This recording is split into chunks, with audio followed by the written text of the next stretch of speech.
The windswept Texan landscape exuded loneliness, regret, and an unspoken yearning. For the cowboy Jack, it was just another scorcher of a day. The splintered fence post under his calloused hands was a problem he could understand, a problem he could fix. He worked with a quiet, rugged intensity, his gaze constantly drifting to the silent ranch next door, a place where grief had settled like dust on old furniture. He reckoned he hadn't seen the widow Sarah truly smile in months. Fixing a fence was easy, but fixing a person that required a different kind of grit, a kind he wasn't sure he had left.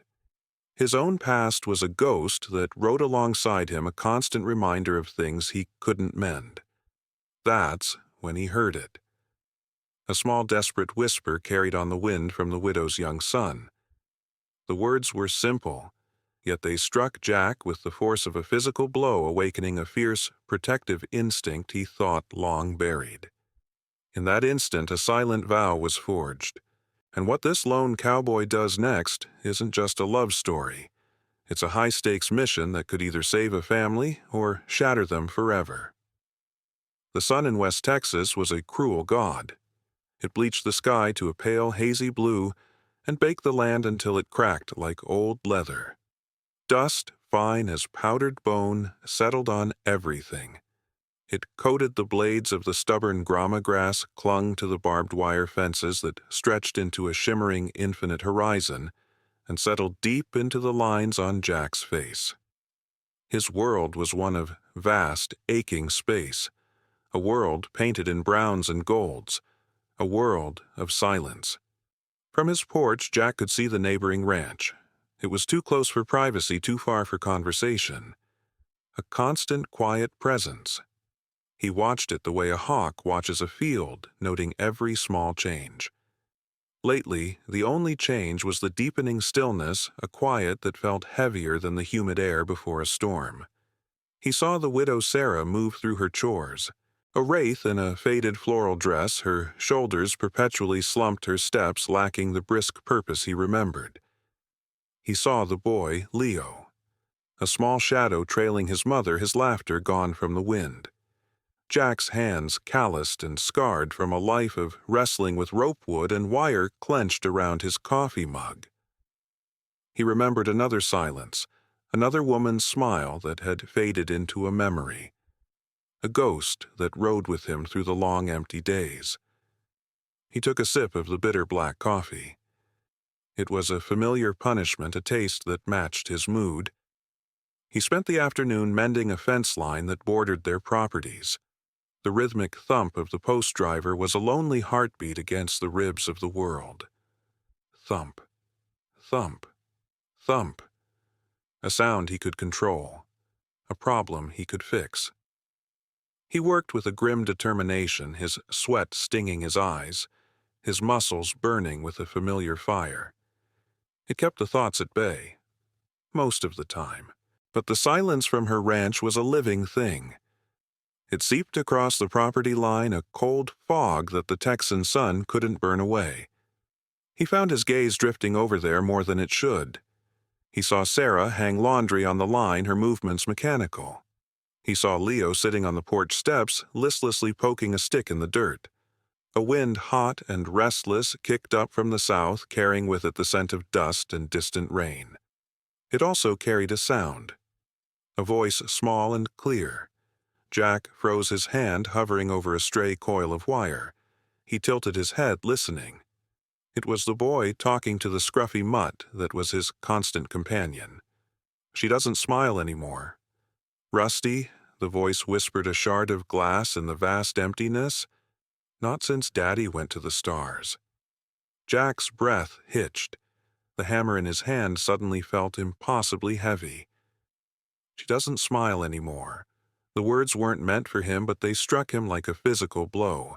They bypassed the calloused exterior he'd spent years building and hit something deep inside, something raw and unprotected. The world, for a moment, went sharp and painfully clear. The buzz of a cicada, the glint of sun off the wire, the immense, suffocating weight of the sky. He saw not just a grieving neighbor, but a little boy whose world had lost its light because his mother's had been extinguished. He finished his work in a haze, his movements stiff automatic. He packed his tools, his mind 1,000 miles away. The setting sun bled across the horizon, painting the clouds in violent strokes of orange and purple. A beautiful, lonely spectacle. Tonight the beauty felt like a mockery. He sat on his porch as darkness fell, the familiar comfort of solitude now feeling like a cage. The silence he had once cultivated now accused him. He could build a fence, break a horse, predict a storm. But how do you fight a ghost? How do you mend a sorrow?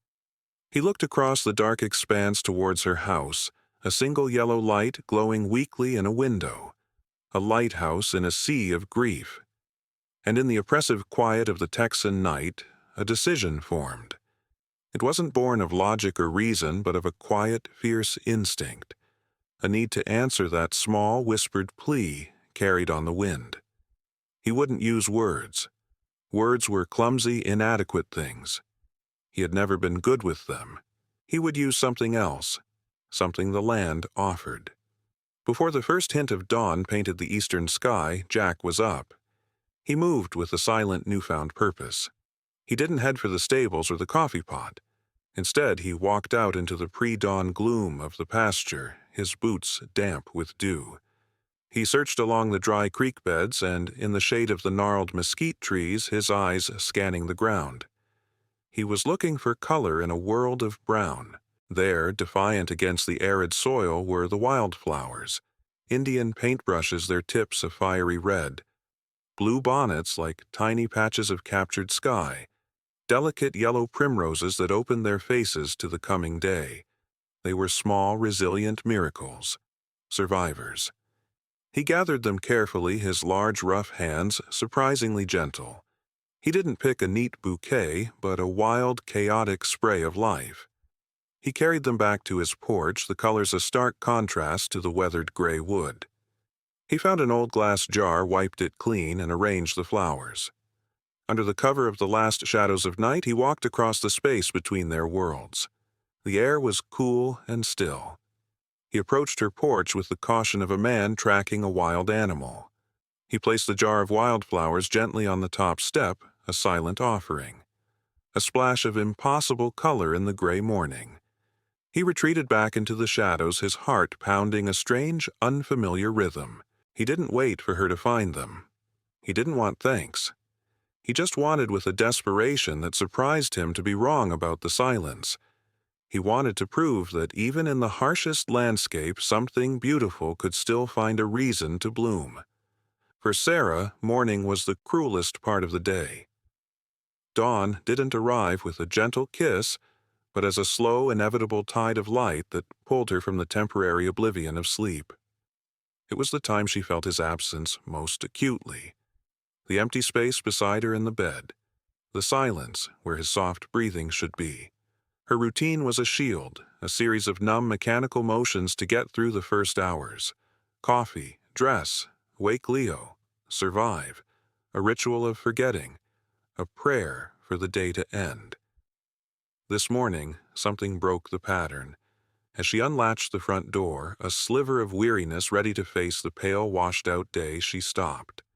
Her hand froze on the handle. On the top step sat a jar of impossible color. Reds so fierce they seemed to burn against the gray wood. Blues as deep as a twilight sky. Yellows that held the captured light of a sun she no longer saw. Wildflowers. A chaotic, beautiful living splash of defiance against the muted world she inhabited. Her first thought was confusion. A gust of wind? A prank? But the glass jar was sturdy, the water inside still and clear, holding the stems in a tender embrace. For a long moment she just stared, her mind a blank slate. It was simply there. An anomaly. A question without a voice. Mama Leo's small voice came from behind her. He peered around her legs, his eyes widening. A gasp of pure, unadulterated delight. Wow, who did that? He scrambled past her, his bare feet pattering on the wood. He knelt before the jar as if it were a shrine, his small finger reaching out to gently touch a crimson petal. "They're for you, Mama. They're magic." Sarah felt a strange pang in her chest, a feeling so unfamiliar she couldn't name it. It was Leo's joy. It was so simple, so immediate. He didn't question it. He just accepted the beauty. She found herself kneeling beside him, the scent of damp earth and sweet nectar rising from the blossoms. I don't know who, sweetie," she whispered, her voice rusty.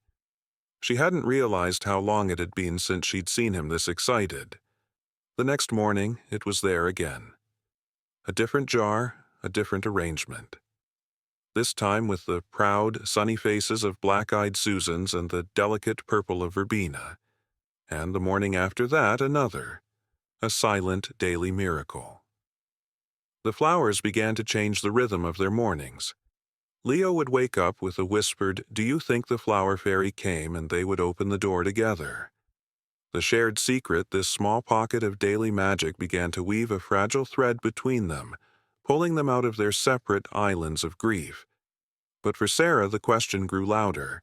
Who, and the more dangerous question that followed. Why, she thought of her neighbors. The few she knew were kind but practical people. They'd brought casseroles and offered condolences in the weeks after the funeral. This felt different. This wasn't pity. This was something else. Quieter. More persistent. Her mind briefly landed on Jack, the gruff, solitary cowboy next door. She dismissed it almost immediately. The man barely spoke, his face a permanent mask of stone. He was a man of wire and wood, not delicate blossoms. The flowers were an intrusion, a beautiful, gentle, relentless intrusion. They forced color into her gray world. They brought a sweet scent into her stale air. They made her son laugh. And to her shame, they made her feel a flicker of something she thought was buried with her husband. Hope. It felt like a betrayal, a tiny warm ember in a heart she had promised to keep cold with memory. One week after the first bouquet appeared, she decided she had to know. The not knowing was becoming a bigger presence than the flowers themselves. She set her alarm for an hour before sunrise, her heart thumping with a nervous energy she hadn't felt in a year. This was the first thing she had chosen to do, a conscious decision that wasn't part of the numb routine of survival.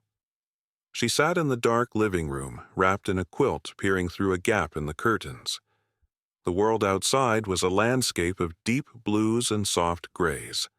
The silence was absolute. She waited, and then she saw him. A figure emerged from the deep shadows that clung to the horizon. Tall, broad-shouldered, moving with a familiar, steady gait. It was Jack. He wasn't the hard, unapproachable man she saw from a distance. In the soft pre-dawn light, he looked different. He held the flowers with a startling gentleness, his large, rough hands arranging the stems in the jar he carried with an almost reverent care. There was no haste in his movements, only a quiet focus. He knelt, placing the jar on the exact center of the top step. He paused for a fraction of a second, his gaze fixed on her front door, before he turned and melted back into the fading darkness. Sarah's breath caught in her throat. Her mind reeled. Him. Of all people, it was him. She waited until she was sure he was gone, her mind a whirlwind of confusion and a strange blossoming warmth. She opened the door just as he was stepping onto his own porch. He must have heard the latch click because he stopped, his body going rigid. He turned his head slowly and their eyes met across the expanse. The distance had never felt so small. He looked like a deer caught in the headlights, startled, exposed, ready to bolt. She saw a flicker of panic in his eyes. She clutched her quilt tighter. Her voice, when it came, was barely a whisper, yet it carried across the still morning air. "So it's you." Jack just stared, his face unreadable in the dim light. He gave a short, almost imperceptible nod. He looked down at his boots, then back up at her, a muscle working in his jaw. "Mama, who is it?" Leo's sleepy voice appeared at her side. He saw Jack across the way. "It's Mr. Jack. Did you bring the magic flowers, Mr. Jack?" The directness of a child. A silver bullet through the thick wall of adult awkwardness. Jack's guarded expression softened almost instantly at the sight of the boy. A slow, hesitant smile touched his lips, a rare and fleeting thing. He looked at Sarah, a silent apology and a question in his eyes. "Reckon I did, son." He said, his voice a low, gravelly rumble. "Your mama, she looked like she could use some." The revelation hung in the air between their two porches, as tangible as the morning mist. For Jack, being seen felt like a sudden, sharp exposure. The carefully constructed walls of his solitude, built brick by silent brick over the years, had been breached. Not by force, but by a child's innocent question and a woman's soft-spoken gratitude. He stood there, rooted to the spot, a giant of a man made clumsy by a few simple words. He was a fortress discovered, a secret laid bare. He expected her to retreat for the door to close, for the invisible barrier between their worlds to slam back into place. Instead, Sarah offered him a small, hesitant smile. It was a fragile thing, like the first crocus pushing through a late winter frost, but it was real. It reached her eyes, warming them with a light he hadn't seen before. "Well," she said, her voice still quiet but steadier now. "Thank you, Mr. Jack.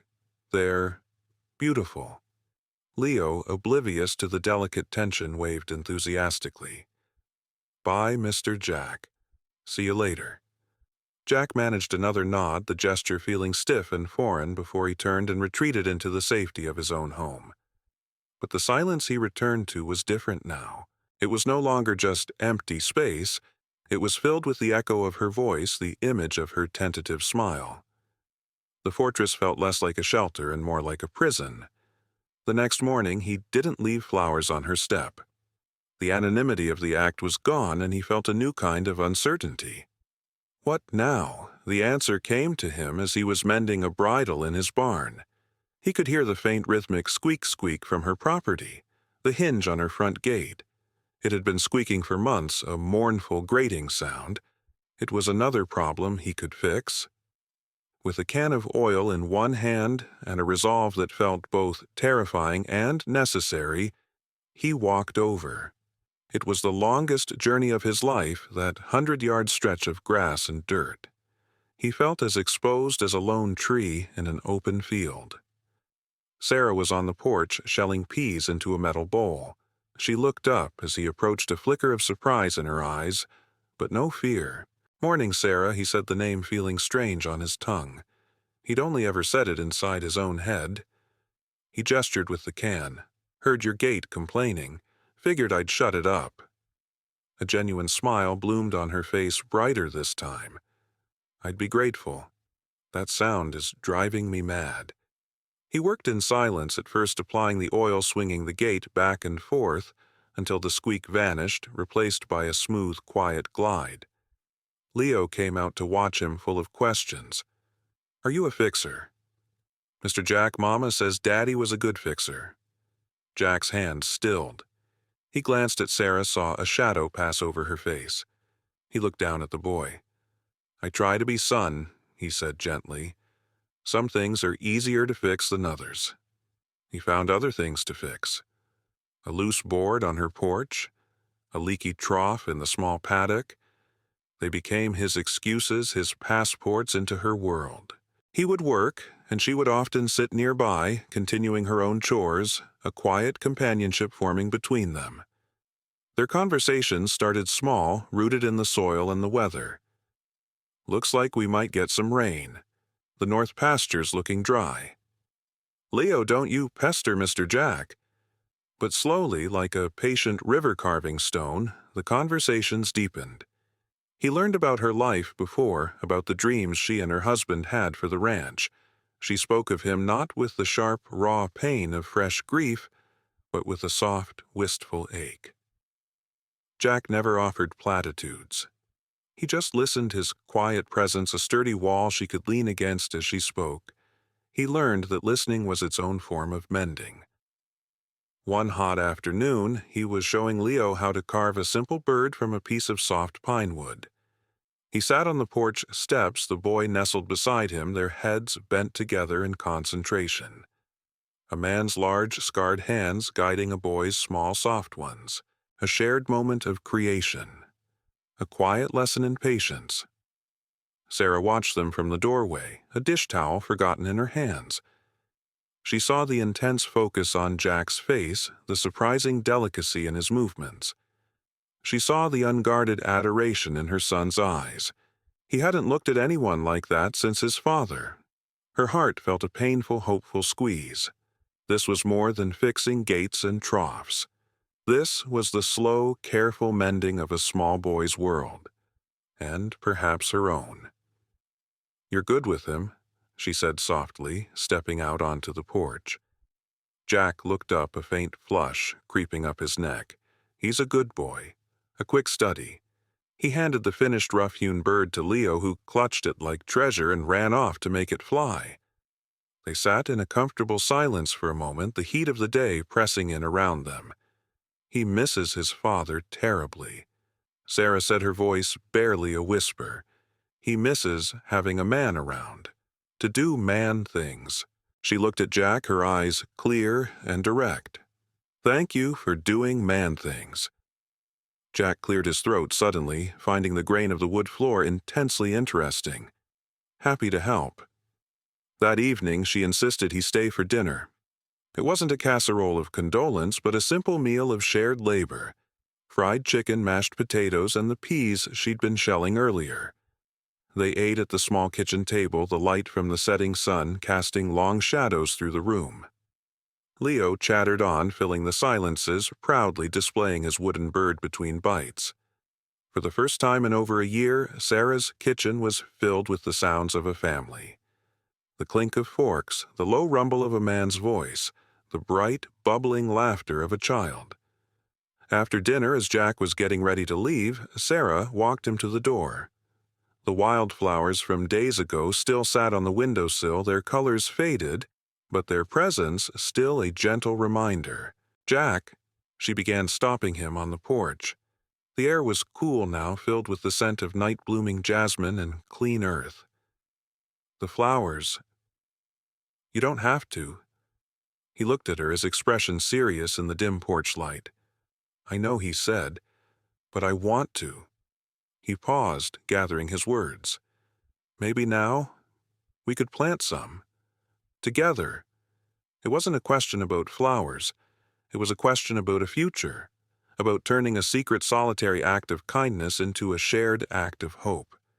And Sarah, whose face had been a mask of sorrow for so long, looked at the quiet, steady man before her and gave him a smile that was not fragile, not hesitant, but as bright and as full of life as a field of bluebonnets after a spring rain. The garden became their new language. It was a small patch of earth near the porch, tilled and turned by Jack's strong arms, chosen by Sarah for its morning sun. Their suggestion of planting something together had blossomed from a tentative idea into a shared ritual. They worked side by side in the cool of the evenings, their hands in the same soil, their knees inches apart. His quiet strength, her gentle guidance, a silent, hopeful choreography. They spoke of mulch and watering of spacing seeds and protecting the tender shoots from the unforgiving Texan sun. But beneath the practical words, another conversation was taking place. It was in the way he'd pass her a trowel without her asking, already knowing she needed it. It was in the way she'd bring him a glass of cold lemonade, her fingers brushing his as he took it. It was in the comfortable silences that stretched between them, filled not with emptiness but with a deep, humming awareness of each other. For Jack, this shared space was a revelation. His life, once a vast, empty landscape, was now anchored by this small plot of burgeoning life by the woman who tended it with him.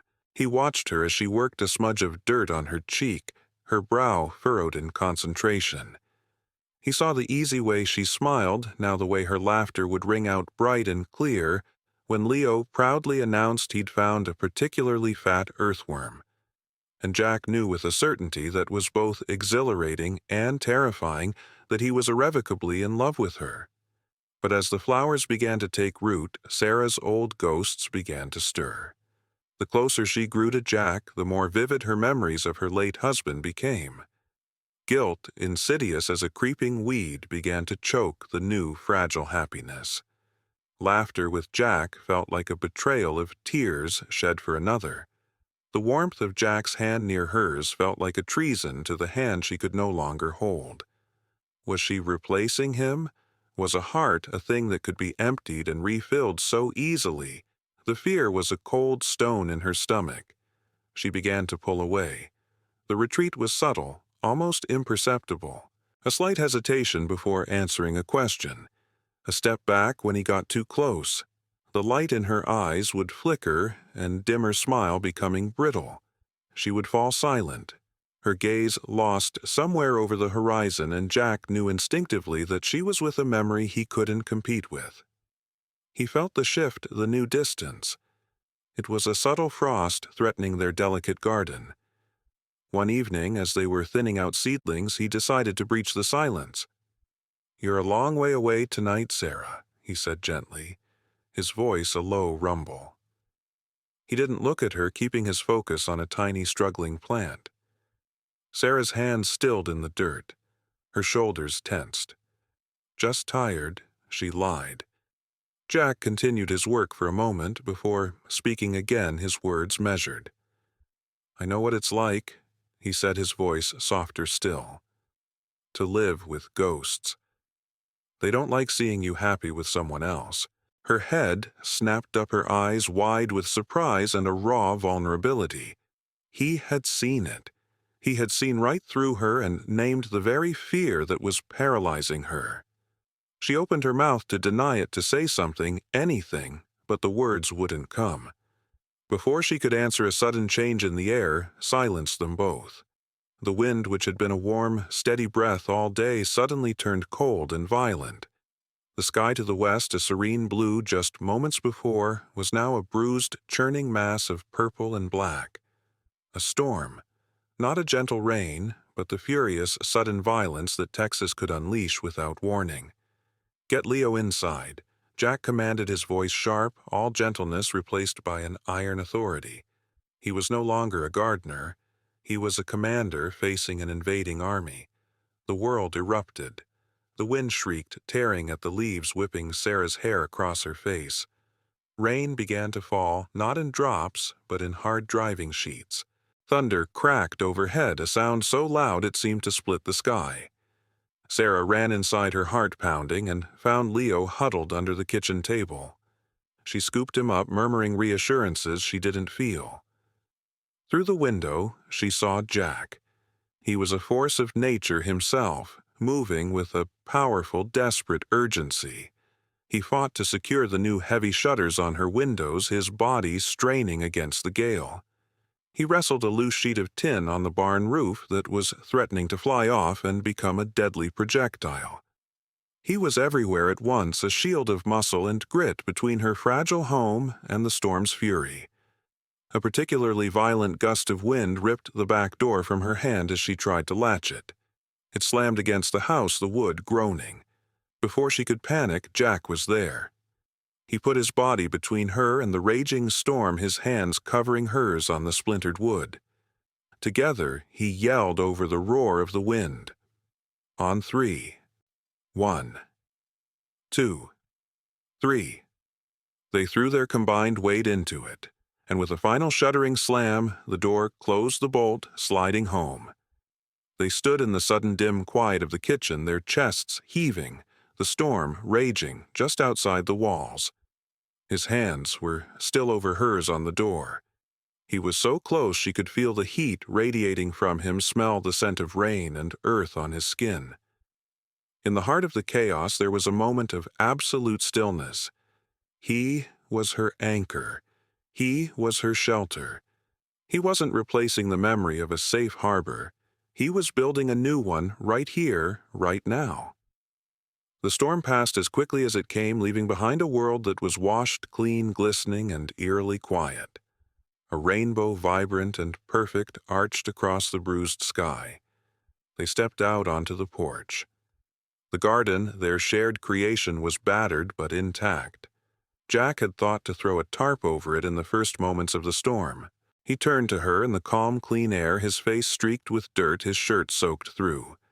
The guarded walls in his eyes were gone, replaced by an emotion so powerful, so clear, it left her breathless. "Sarah," he said, his voice raw. "When I first saw you, all I wanted was to see you smile again. That's all I thought it was." He took a step closer, his gaze unwavering. "But it's not just about that anymore. I don't want to just be the reason you smile. I want to be the one who stands with you in the storm. I want to plant gardens with you and watch them grow. I want to build a life with you and Leo." He reached out his calloused fingers, gently touching her cheek. "I love you, Sarah." Tears welled in Sarah's eyes. But they were not tears of grief or guilt. They were tears of release, of overwhelming gratitude, of a profound, heart-stopping love. The ghosts had been washed away by the rain. "Oh, Jack," she whispered, her voice breaking. She leaned into his touch, her own hand coming up to cover his. "I think the storm is finally over. The late summer sun was a different god now. No longer cruel, but kind. It warmed the land with a gentle, honeyed light, ripening the last of the tomatoes and coaxing the sunflowers in their garden to turn their heavy heads towards the west.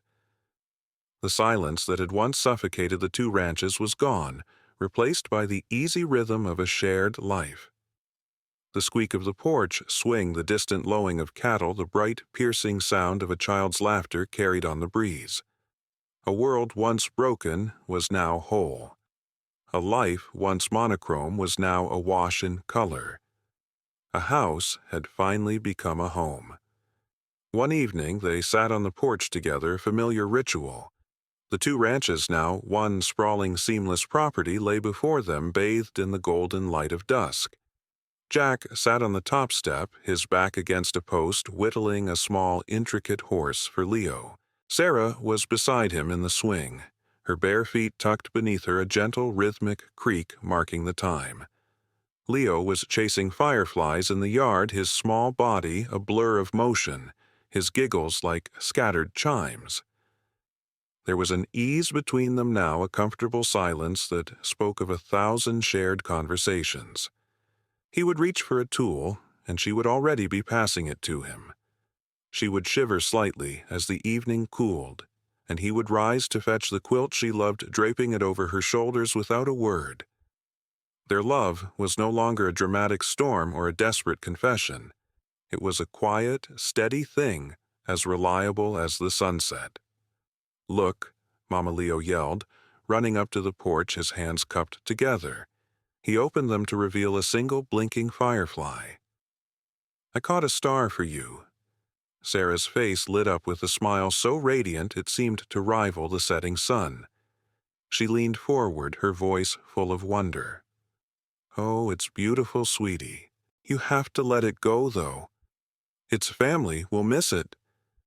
Leo nodded, seriously opened his hands, and watched the small light ascend into the deepening twilight.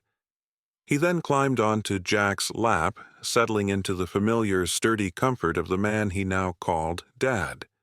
He watched the intricate work of the knife for a moment before looking up at his mother. "You smile all the time now, Mama," he said, his voice soft with sleepy contentment. "Even more than the flower fairy made you." Sarah's heart swelled. She reached out her hand, resting on Jack's shoulder. His own hand came up to cover hers, their fingers lacing together in a gesture as natural as breathing. She met his gaze over their son's head, and in his eyes she saw her own love and gratitude reflected back. That she said softly, her eyes locked with Jack's, is because your dad is real magic. He didn't just bring flowers, baby. He helped me plant a whole garden. The garden was thriving. It was a riot of color and life, a testament to their shared work, a living symbol of their love. The wildflowers, once a secret offering from a lonely man, now grew in joyful abundance alongside sturdy vegetables and fragrant herbs. A garden planted in hope, watered with kindness, and now blooming in the sunlight of a family's happiness.